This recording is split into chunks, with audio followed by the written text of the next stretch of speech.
Whisky Galore, it was a novel by Compton Mackenzie, and then it was an Ealing comedy film as well. Set during World War II, and there's a whiskey shortage because of the rationing, and the islanders are going spare with it. It's just like there's no whiskey.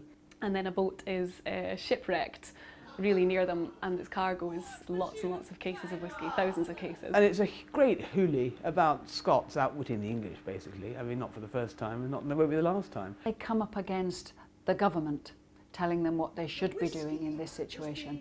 They don't like to be told. And it's set in this wonderful landscape full of this Gaelic and this atmosphere of sort of character and sort of fog and, you know, the seagoing islands. So it's a very rich sort of atmospheric piece and full of these extraordinary characters.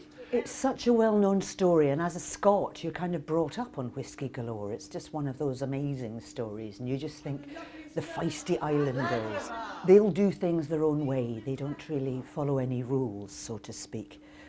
Particularly this production, because it's an all-woman production, and it is based on an all-woman company which none of us knew existed, called the Osiris Players. This idea of a theatrical women's troupe is based on a real company that existed in the 20s, 30s, 40s, and I think actually went on until the 60s. That it's all female is amazing. I've never actually done an all-female production, so that's pretty cool. And multi-role play, like we're all playing millions of roles, so I'm playing like 5 different roles, and it's kind of hilarious as well. It's a really funny script.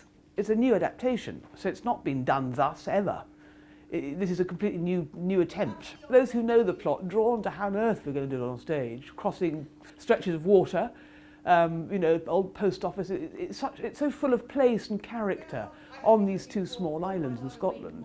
I guess, you know, the curiosity about how on earth are they going to manage it. It's been so lovely. There's such a good atmosphere. I'm in the rehearsal room.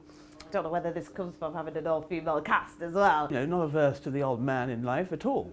But being women, it's rather sweet. I mean, you sort of come in the morning to the green room, we all go, how are you? We give each other hugs. Quite naturally, it happened on day 1. So we're laughing a lot. I don't think I've ever laughed this much on a job, actually. Intrigued as to know whether it'll be as fun to watch as it is fun doing it, you know. You should buy a ticket because you will laugh like a drain. And there's love at the heart of it, love and whiskey. It's got an absurdity to it and a delightfulness to it. And hopefully you end up thinking, God, I wish I was one of the islanders.